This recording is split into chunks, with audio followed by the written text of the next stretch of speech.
Alright, hello again, South Belton Middle School students slash teachers slash whoever else might be watching. This video we're going to talk about email. So even if you think you know, just watch anyways. Be good. And we're going to talk about our email. So everybody's got their email app. Okay, looked like this guy right here down at the bottom. Okay, oh, I got my little bar underneath it, but it looks like that guy. It's blue and it's got an envelope. So we're going to go ahead and open our mail app. And if you can't find it, remember, pull down, and we're going to search for mail. M-A-I-L spells mail. Okay, and then you're going to touch mail, or you can just hit your app if you know where it is. I would seriously think about putting your mail down into your dock. That would be the easiest thing to do, because you're going to want to see when you're getting emails from people. All right, so on our email, this is what it looks like. And on the right side, we're going to look for this little guy right here that looks like a piece of paper with a pencil on it. Okay, so I'm going to touch that, and that's how what we call compose an email. That's what we're doing. So you've got a few boxes here. This first one is the to box. So that means that is who the message is going to. The next one you've got is CC and BCC. Okay, so we might actually learn something this time. This one is called carbon copy, and then it's called blind carbon copy. This came from a long, long time ago, back in the days of dinosaurs. Not really. When you wanted to make copies, you put a carbon copy underneath it, and you wrote on top of it with another one, and it would make a copy underneath. Still use those, but that's the way that copies were made for a really long time. And then this BCC stands for blind carbon copy. So if I want to email this to somebody, but still want somebody else to see it, but I'm not writing it to them, I can put it in this box right here. Okay, and if I'm writing an email to somebody, but I want somebody else to see it, but I don't want this person to see, then I'm going to blind carbon copy. Subject, that is what your email is about. Don't neglect this spot, don't leave it blank, and don't use it as an area to write a whole novel. Your subject should be less than one sentence, typically anywhere from 1 to 5 to 6 words, maybe max. The spot underneath it, this is called the body of the email. This is where you will compose your email. Now the cool thing about iPads is that it will start populating your email list when you're ready to start sending. So I'm going to send one to Mr. Massey, and his name will go right there. You'll see there's a little comma right here too. That means I can put more in if I need to, or I can hit add, and I can just get a whole list of emails.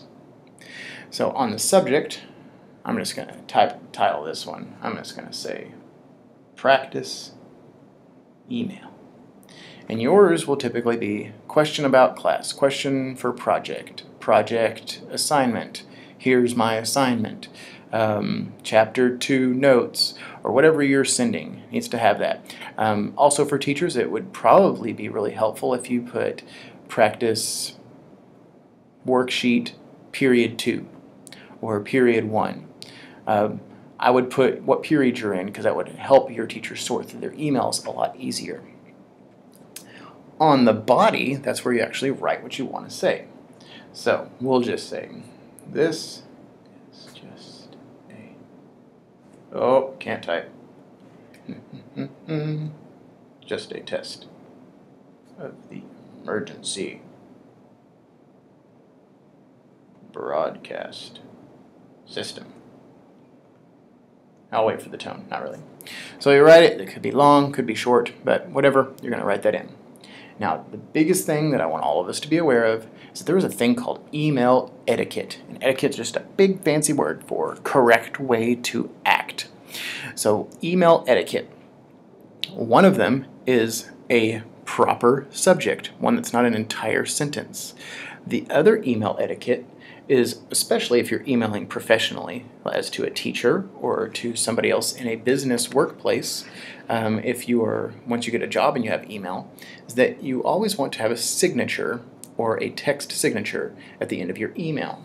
So I always like to sign mine like this. Y'all probably seen it when I've sent you email. I will say, thank you, comma, I'll hit return, and then I'll just sign it. I'll say Mr. Essery. Okay, it is not a time to give a shout out to your teacher. Okay, you don't want to say, here are my test corrections, and then say, peace out, yo, comma, P. And you just put like a first letter of your name. And then you've got 20,000 emoticons of smiley faces and helicopters and cars and whatever emoticons you found in your iPad. This is not the time for that. Okay, so come up with something professional. Thanks. Thank you. Sincerely. I appreciate you taking this email late, etc., etc. I know all the teachers would really appreciate it if you just came with something really simple when you had an email signature. The last thing is be very careful. Some of us are still getting this wrong, that when you are typing in an email that you do not want to use mybisd.net. You do not want to use that. That address is currently blocked on your MyBISD. Your accounts are set up so that you cannot send to another MyBISD.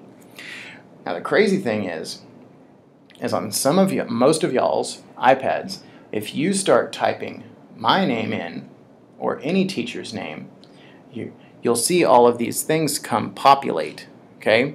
And they will start coming in as a MyBISD email, okay?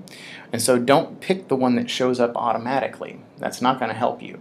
You've got to make sure that you pick the one that says bisd.net, and if not, you're going to have to type it in, bisd.net. Make sure it does not say, I'll say this one more time, does not say at mybisd.net. Sorry, let's try it again. It should not say at mybisd.net. Do not send, because it won't. Okay? Good luck on making your email better. Thanks, everybody.